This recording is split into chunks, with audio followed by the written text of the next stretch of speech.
Um, I got to ask you now about playing competitively and how that set you up for just kind of set a baseline for you, and what telling you where you need to go and how much better you need to get to be able to compete at that high level, playing competitively outside of high school. How did that come about for you? And how did that become such a big pillar in your athletic success?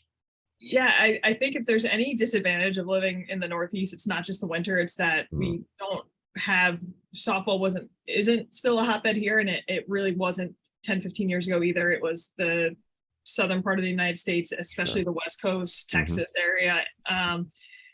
So there was one team in Virginia, and my mom called and asked if I could go to a tryout and to just get an honest evaluation of where I was as an athlete, because it was just tough to do around here. Hmm. And through that individual, we got recommended a Jersey team. So I played on the Jersey Inferno. We were definitely competitive. We weren't the best in the country, but we competed against the California teams, the Texas teams, the Florida teams.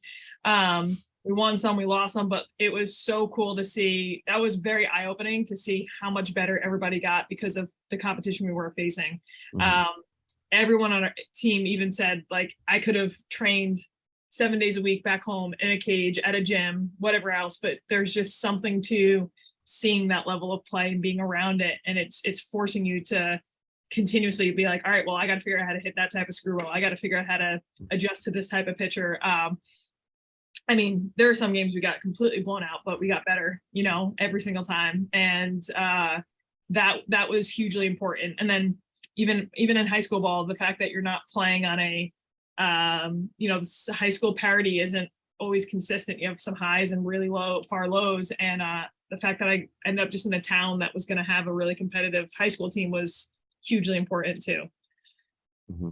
So, Yeah, I find it interesting when you said how the Northeast isn't really a hotbed. I guess it still isn't, right, for softball, but I think just sports in general. But there's a lot of great athletes in the Northeast that oftentimes are overlooked because it's not a southern state, or it's not Texas, or it's not California. But there are a lot of competitive teams that can compete with said teams from those states.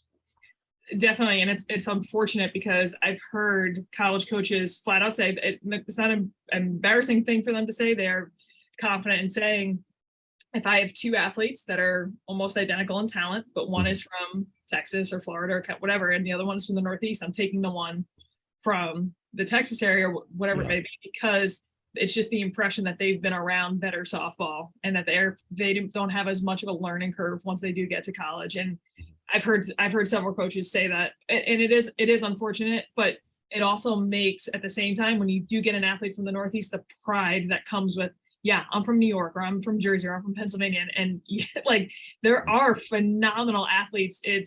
But I think athletes in Sarah still have to go and travel in order to get that competition, and there might be a bigger sacrifice on that end, but it does come with some, I guess, a lot of pride associated with it.